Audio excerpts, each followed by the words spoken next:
My brother hasn't left his room for 2 months. Now I know why. My brother and I used to be so close. We were 2 years apart. My brother Ryan was the oldest, and I was the youngest throughout both of our childhoods. We were inseparable. We played and hung out together all the time. Things were happy. It all changed when I was 11, when I was diagnosed with leukemia. From what I have heard, Ryan was practically forgotten by my family. My parents constantly visited me in the hospital, staying by my side during the majority of my chemotherapy. Even when they were at home with Ryan, they still only thought and talked about me. I remember my brother's face as he saw me in the hospital bed. The first time he saw me, he looked distraught. It must have been hard seeing your own sibling in a state like this. As more and more visits went on, the expression on his face had changed. His face looked hard to read, almost like he had something on his mind. I didn't think much of it at the time. Thankfully, I quickly went into remission and have been cancer-free for around 5 years. The whole family was thrilled, including Ryan. Not long after I was released from the hospital, my parents revealed to us that they were having some financial trouble and would both be having to go back to work. I was 11 and my brother was 13, so they trusted us to be home alone. I'll never forget Ryan's face when they told us. He looked absolutely crushed. It was from then on that our relationship seemed to change. Ryan became distant and withdrawn.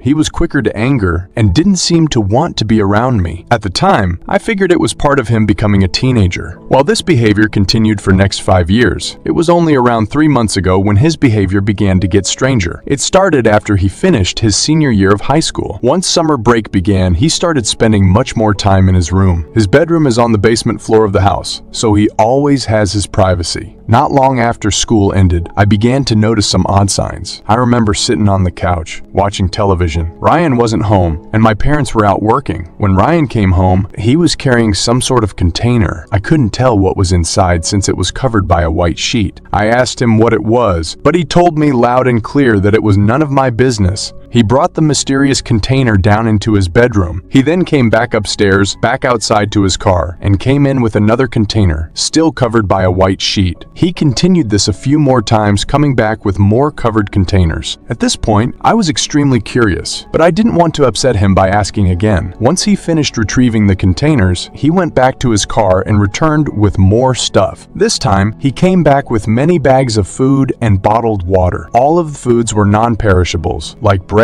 canned goods, and crackers. Finally, he went downstairs and locked the door. I was confused, but I wasn't very concerned. I began to get alarmed the next day when he still hadn't left his room at all. I knocked on his door, hearing him shout for me to go away. I tried pulling it open, but it wouldn't budge. He must have did something to lock it from the inside. Eventually, my parents got concerned too. They tried to open the door, but Ryan convinced them not to care. He told them that he was an adult and that he had food and water to sustain himself. They gave in, not wanting to argue after a long day of work. I, however, refused to give up. Every day, I tried to convince him to get out, but he always yelled at me to go away. Finally, about a month later, I gave up. Another month went by and Ryan still hadn't left his room. None of us tried to get him out, since we knew he would just end up yelling at us. During the night, my mind would often wander and think about Ryan. As time went on, my thoughts became more and more paranoid, and I began to get worried. It was around the 2-month mark when I decided enough was enough. I woke up early that morning and couldn't fall back asleep. My parents were working, and it was just me and Ryan at home. I silently crept down the stairs and walked towards the door to Ryan's room. I knocked gently. Silence.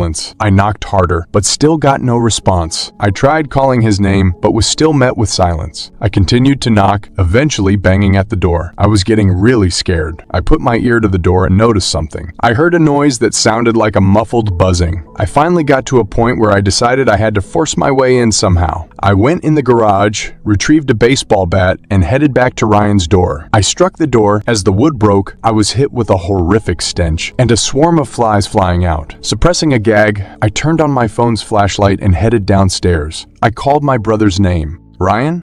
Again, I was met with silence. At this point, the buzzing was deafening. Finally, once I reached the bottom of the stairs, I shined the light. What I saw will haunt my mind forever. Sitting on a computer chair was my brother. He was completely infested. His eyes were red and bloodshot with parasites swimming about. He was naked, covered in deep, bleeding, open wounds filled with squirming maggots. Worms and larvae crawled throughout his body and underneath his skin. Flies swarmed the room and landed all over his body. His light brown hair had grown long and messy, covered with insects. On a desk near his bed were the containers I had seen. They had contained the insects he had brought down here. He had been living off of the food, ensuring that he survived. I approached my brother. He lay unmoving, his bloodshot eyes glazed over. His chest, however, was still rising and falling. Suddenly, he spoke. "Alex." I stuttered a reply. "Yes, Ryan." He spoke quietly and eerily calm, his voice a rasped whisper. "Do you think Mom and Dad will finally care about me again?" It was at the moment where everything finally made sense. Ryan had felt abandoned since my diagnosis with leukemia. It only worsened as my parents both started working longer hours. And now, here he sat, infested and dying, having just a sliver of hope that his parents would finally have a reason to give him attention. Tears were falling down my face now.